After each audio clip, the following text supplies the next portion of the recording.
Good evening, basketball faithful. If you've been following the NBA, even casually, you know the worst-kept secret in the league. The Los Angeles Lakers will be targeting a center this offseason. It's not a question of if, but who. Their postseason demise screamed for rim protection, for a physical presence in the paint that just wasn't there. It was glaring, wasn't it? Almost painful to watch at times. And now we're hearing whispers that point to a familiar face, a player who has already garnered the seal of approval from none other than LeBron James himself. Are you ready for a trade scenario that could finally address their biggest weakness? Or is it just another bandage on a much larger wound? General Manager Rob Pelinka has made it crystal clear. Shoring up the front court is his top priority this summer. The problem, as always with the Lakers, lies in their salary structure. They're not exactly flush with cap space, are they? Forget about making any seismic splashes in free agency. Their avenue for significant improvement will be through the trade market. They can sign some lower-level free agents, fill out the margins with veterans, but any genuine needle mover has to come via trade.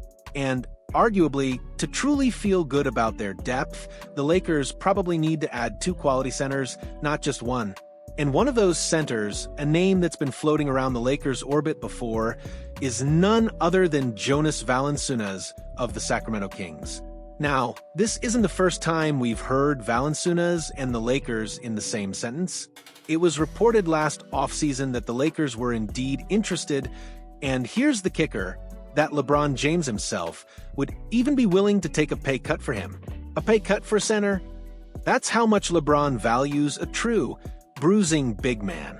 The Lithuanian bruiser, however, ultimately ended up signing a 3-year, $30 million contract with the Wizards, only to be moved to Sacramento at the trade deadline where he settled into a backup role behind Domantas Sabonis. Valanciunas still has 2 more years left on that contract.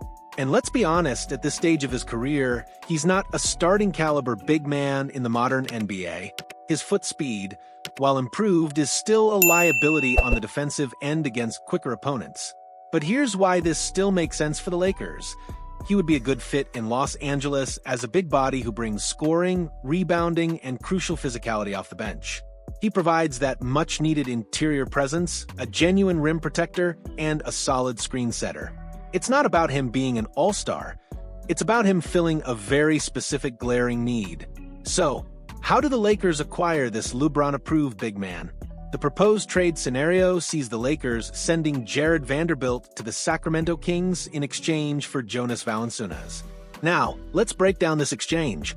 The Lakers would receive Jonas Valanciunas. Simple enough. The Sacramento Kings would receive Jarred Vanderbilt. Vanderbilt is younger, and he certainly has some upside, especially with his defensive versatility and boundless energy.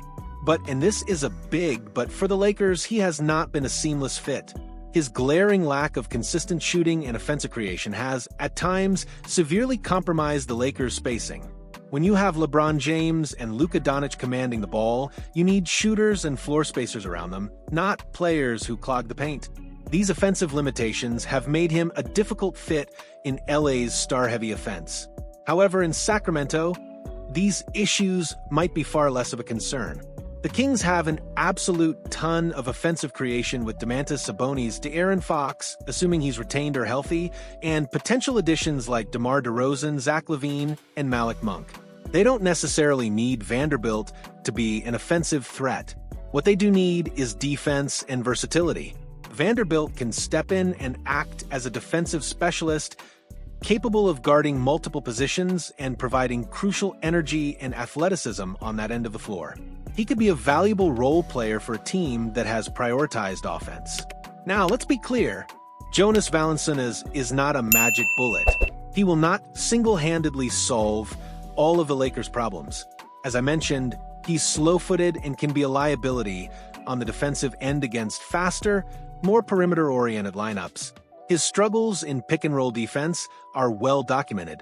However, in short spurts against opposing bench units, he can be incredibly effective. He's a physical force who can dominate the glass, set hard screens, and score efficiently in the post. He's a veteran presence who understands his role. Considering how little the Lakers have consistently gotten out of Jarred Vanderbilt from an offensive perspective, and given their desperate need for size and physicality, this would be a worthy gamble. They shed a player whose fit has been questionable and acquire a veteran big man who addresses a clear, immediate need, and one that LeBron James himself seems to admire.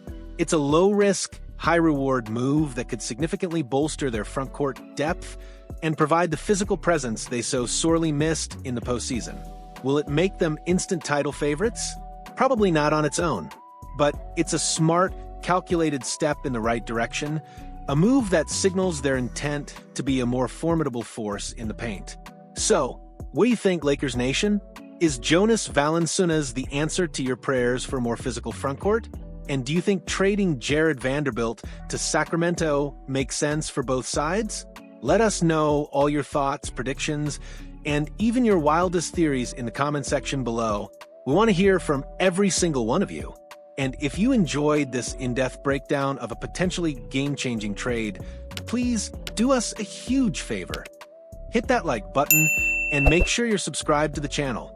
Your support is what keeps us going and allows us to bring you all the hottest news and most compelling analysis in the wild world of the NBA.